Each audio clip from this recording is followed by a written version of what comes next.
All right, so get this. You've all sent us some seriously interesting stuff about the economy. Yeah, fascinating stuff. We're talking like, expert opinions, market trends, the whole nine yards. You name it. And it's making us ask some pretty big questions about what's coming What's next. on the horizon? Yeah. So think of this deep dive as a financial health checkup. Okay. We're going to look at the symptoms, Right. look at potential outcomes, Yeah. and maybe even discover if we're dealing with like a totally new economic beast altogether. Yeah, I think, what I find really interesting is that, you've given us this task of trying to diagnose the economy, Hmm. We're looking for warning signs. We're trying to figure out what's causing them. And we're even considering, if this is something we've never seen before. Exactly. And let me tell you, some of these symptoms are pretty alarming. Like, Really? did you know it's never been more expensive to be in credit card debt? That's saying something considering the record-breaking amounts people owe. It is. And if we shift our focus for a moment to the corporate world, Hmm. I mean, the amount that companies are going to be shelling out in interest payments, it's about to go through the roof. We're talking like over $1 trillion. Oh, wow. And believe me, that's going to have a ripple effect even for everyday people like you. Yeah, that's a bit scary. So to kick things off, let's rewind back to 2008 and that whole market crash. Right. Everyone remembers that, right? But how does that situation compare to what we're seeing today? Well, on the surface, you might see some similarities, right? Yeah. You've got a shaky housing market. There's worries about debt, just a general feeling of unease. Right. But Yeah. but if we kind of peel back the layers a little bit, the root causes are totally different this time around. So 2008 was all about those subprime mortgages, Yeah. right? People getting loans they couldn't afford led to like a whole wave of defaults. Exactly. Yeah. Yeah, it was a classic case of, no income, no assets, fueled by some really, really risky lending practices. Okay, so if those risky mortgages aren't the main culprit this time, what is? Yeah. What's driving this current economic situation? Well, this time it's more like a perfect storm of factors, right? We've had historically low interest rates for what feels like forever, which encouraged this borrowing frenzy, both for companies and individuals. Yeah, we're talking over a decade of economic expansion, right? Yeah, potentially even 150 months without COVID, right? Wow. That's an unusually long period of growth, Sure. right? And it led to this sense of like, nothing can go wrong. Right. But then you throw in the unprecedented money printing that happened in response to the pandemic. Which brings us to Jerome Powell and the Fed's aggressive interest rate hikes. Right. They've cranked up rates by almost 5% in a very short time, trying to, wrestle inflation under control. Right. And that's where things get really interesting because such rapid increases are practically unheard of historically. Usually rates are adjusted much more gradually, but the speed and the magnitude of these hikes, they've sent shockwaves through the entire economy. Yeah. So what are we seeing as a result of these rate hikes? The sources mention a slowdown in the housing market. Yes. Yeah, home sales Wow. they're at a 20-year low and mortgage applications have hit a 27-year low. You know, Mhm. it's understandable, right? People are hesitant to buy with interest rates so high. Plus, anyone who refinanced during the low rate period is, they're clinging to those incredibly favorable terms. They're not selling anytime soon. It's like this giant traffic jam in the housing market. Sounds like it's not just individuals feeling the squeeze. Corporations are facing much higher borrowing costs too, right? Absolutely. Those low interest loans they snagged a while back, they're coming due. Yeah. And refinancing at current rates is a painful proposition. So that's a big part of why those trillion-dollar interest payments are looming so large. Okay, this all sounds like a ticking time bomb. What are the experts saying about the potential consequences? Well, let's start with those record high credit card balances you mentioned earlier. Combine that with the highest average interest rates we've ever seen, around 23%, you've got a recipe for serious financial distress. 23%. At that rate, debt doubles in just 2.5 years. 2.5 years. That's crazy. It's like loan shark rates. And to make matters worse, student loan payments are back on the table, adding yet another financial burden for a lot of people. Wow. It does feel like a perfect storm brewing. Yeah. What about those massive corporate interest payments? How will Right. that impact the economy as a whole? That's a major concern. We're potentially looking at corporate interest payments skyrocketing from around $530 billion to over, $1.3 trillion in the next few years. That's a huge chunk of money that could be used for investing, hiring, even just keeping the lights on. And there are already some early warning signs like stress in the subprime auto loan market. Yeah. That suggests consumer spending might be starting to crack. And then there's the elephant in the room. The U.S. national debt, it's hit a record $33 trillion. Right. And with every interest rate hike, the cost of servicing that debt goes through the roof. Just a 1% increase adds another $320 billion to our annual interest payments.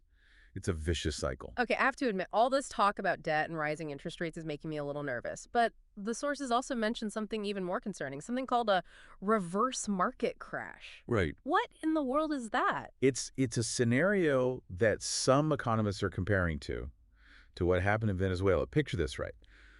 Excessive money printing leads to hyperinflation. The stock market, it might seem like it's Right. booming. Yeah. The Dow Jones, the S&P 500 hitting record highs. But it's all an illusion. The dollar's purchasing power is plummeting at the same time. So the numbers might look good on paper, but in reality, everything is getting more expensive and people's savings are worth less and less. Exactly. Think of it like, a rare Michael Jordan rookie card. If suddenly, like, millions more of those cards were printed, the value of each individual card would plummet, if the price tag stayed the same. I never thought about it that way. So in this reverse market crash scenario, the wealthy might actually benefit because they can afford to buy up assets, Right. even as those assets are losing value. Right. Meanwhile, low and middle income families get squeezed even harder by inflation. Yeah, that's a key concern. It would make existing inequalities even worse and create a very unstable economic environment. So if traditional indicators like the Dow Jones might be misleading in this reverse market crash, what should we be paying attention to? The sources mention looking at less conventional data points. That's right. Yeah, we need to observe real-world trends. For instance, one source pointed to all the activity happening in Las Vegas. People are spending money, conventions are packed, and the overall sentiment is pretty optimistic. So maybe things aren't as bad as they seem. It's possible, but we need to be cautious. Okay. Las Vegas is a unique environment, and its fortunes don't always reflect the broader economy. We need to keep a close eye on things and see if that trend continues. What other unconventional indicators should we be watching? Another source highlighted a significant decline in revenue for transportation and logistics companies. Okay. Some have seen drops as much as 70%. Wow, 70. This could signal a slowdown in consumer demand as fewer goods are being shipped and transported. It's a potential canary in the coal mine. 70%, that's a huge drop. It is. It definitely sounds like a red flag we should be paying attention to. Yeah. Speaking of red flags, all this talk about a potential economic downturn is making me a little anxious. Yeah. What can the average person do to prepare for these choppy waters? Well, it's completely understandable to feel anxious, especially with all the uncertainty swirling around. But, remember, knowledge is power. And now you've got a deeper understanding of the forces at play, which is a huge advantage. So you're saying we shouldn't just bury our heads in the sand and hope for the best? Definitely not. While we don't have a crystal ball to predict the future, we can absolutely prepare for different possibilities. That's where scenario planning comes in. Scenario planning. Yeah. Tell me more about that. So think about the different potential outcomes we've discussed, right? You've got a traditional recession. You've got this reverse market crash. You've even got, major global events like the rising tensions in the Middle East. I mean, experts like Ray Dalio are predicting a 50% chance of World War III. And Jamie Dimon has been very vocal about the current economic dangers. Wow. 50% chance of World War III. That's a sobering thought. It is. But okay, let's focus on what we can control. How do we actually go about this scenario planning? It sounds a bit overwhelming. Well, start by taking stock of your own financial situation. Ask yourself, how would each of these scenarios impact my income, my expenses, my investments? Okay, so for example, if we're heading into like a traditional recession, maybe I need to cut back on some discretionary spending and beef up my emergency fund. Exactly. And if we're on the path to a reverse market crash, you might want to reconsider your investment strategy.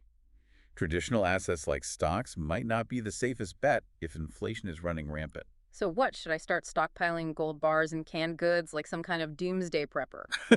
I wouldn't go that far. But But it is smart to diversify your portfolio and consider assets that tend to hold their value during inflationary periods. Like real estate. But we just talked about how the housing market is in a slump. It's true that the housing market is facing challenges right now, but historically real estate has been a good hedge against inflation over the long term. The key is to do your research, understand the risks, and make informed decisions. Okay, so we've got scenario planning, we've got diversification. Any other advice for navigating this potential economic storm?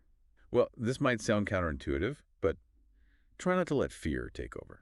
It's easy to get caught up in all the doom and gloom headlines. But remember that economic cycles are a natural part of how things work. That's easier said than done when you're, staring down the barrel of a potential recession. I get it. But history has shown us time and again that we always find a way to adapt and overcome challenges. The key is to stay informed, to think critically, and to make decisions that align with your individual circumstances and your goals. So you're saying that no matter what the future holds, we have the power to make choices that will help us weather the storm. Exactly. Don't underestimate the power of knowledge, preparation, and a healthy dose of resilience. Speaking of knowledge, let's circle back to something you mentioned earlier, the possibility that traditional economic indicators might not tell the whole story, Right, especially in a reverse market crash scenario. right. If the Dow Jones isn't a reliable measure in that situation, what should we be looking at instead? That's a crucial question. And honestly, it's one that economists are still grappling with. If asset prices are being artificially inflated by all this money printing, we need different metrics that reflect the real purchasing power of everyday people.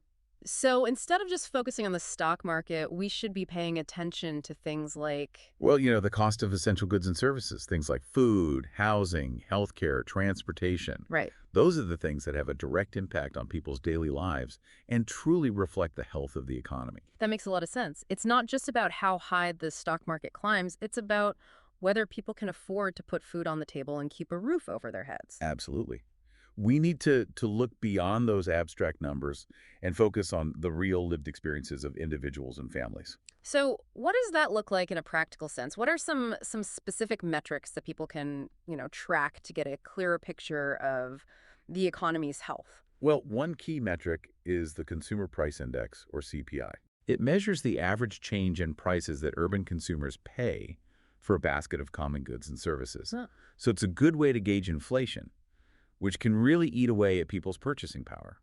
So, if the CPI is rising quickly, that's a sign that people are having to pay more for the same things, even if their wages aren't keeping up. Exactly, and that's a big red flag even if the stock market seems to be doing well.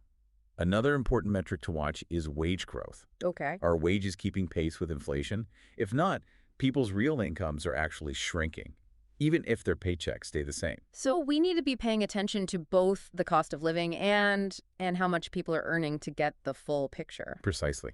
It's all about understanding the real-world impact of these economic trends, not just focusing on abstract indicators. This is all incredibly insightful, but I have to ask, with all this uncertainty looming over us, is there any reason for optimism? Is there any light at the end of this economic tunnel? Well, that's the million-dollar question, isn't it? And while I can't make any guarantees, I do believe there's always a reason for hope.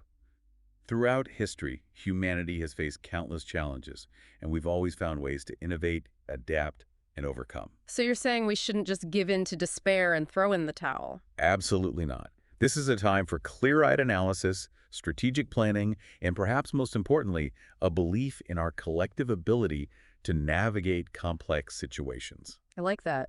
It's a good reminder that we're not just helpless passengers on this economic roller coaster. We have agency, we have choices, and we can shape our own destinies. That's the spirit. And who knows, maybe this period of uncertainty will even lead to positive changes in the long run. Yeah. It can force us to rethink our economic models, prioritize sustainability, and create a more equitable and resilient system. Now, that's a thought-provoking idea. Maybe this isn't just a time of crisis, but also a time of opportunity. Exactly. Every challenge presents an opportunity for growth, for innovation, for positive transformation. It's up to us to seize those opportunities and build a better future. I'm definitely feeling a lot more hopeful after that pep talk. Yeah. It's a good reminder that we're not powerless in the face of all this economic uncertainty. Right. And you're right, knowledge is power. This deep dive has given us a lot to think about. It has. From the differences between the 2008 crisis and today's economic landscape Yeah. to the potential for this, reverse market crash scenario. And let's not forget those unconventional indicators we discussed. Right. The booming activity in Las Vegas, that sharp decline in revenue for transportation companies, those are real-world clues that can tell us a lot even beyond the traditional economic metrics. Absolutely. It's like we've been given a secret decoder ring for understanding what's really going on in the economy. Yeah, I love that analogy. It's all about connecting the dots, recognizing patterns, and drawing your own conclusions. So for anyone listening who might be feeling, a little overwhelmed by all this information, Right. what's the one key takeaway you want them to remember? I would say, don't let uncertainty paralyze you. Okay. Use this knowledge to empower yourself. Think critically, plan for different scenarios, and make informed decisions that align with your goals. I love that. It's a reminder that even in the face of all this, economic complexity, we have agency. Right. We can take action, we can adapt, and we can create a more secure future for ourselves and our families. Exactly. And remember, you're not alone in this. We're all navigating these uncharted waters together. And who knows, maybe this journey will lead us to a more sustainable, equitable, and resilient economic system in the long run. Now, that's a thought worth holding on to. Well, on that note of cautious optimism, I think we've reached the end of our deep dive. We have. But before we go, I have one final question for you, our listener. We've talked a lot about how traditional indicators like the Dow Jones might not be giving us the full picture, especially in a potential, reverse market crash. Right. So here's the challenge. If you had to choose just one alternative metric to track the true health of the economy, what would it be? Ooh, that's a tough I one. know, right? Yeah. But I think it's a really important question to ponder, because if we Yeah. want to understand where we're headed, we need to be looking at the right data. I couldn't agree more. It's a question that deserves careful consideration. So until next time, keep those mental gears turning. And remember, knowledge is power, curiosity is key, and even in uncertain times, there's always hope.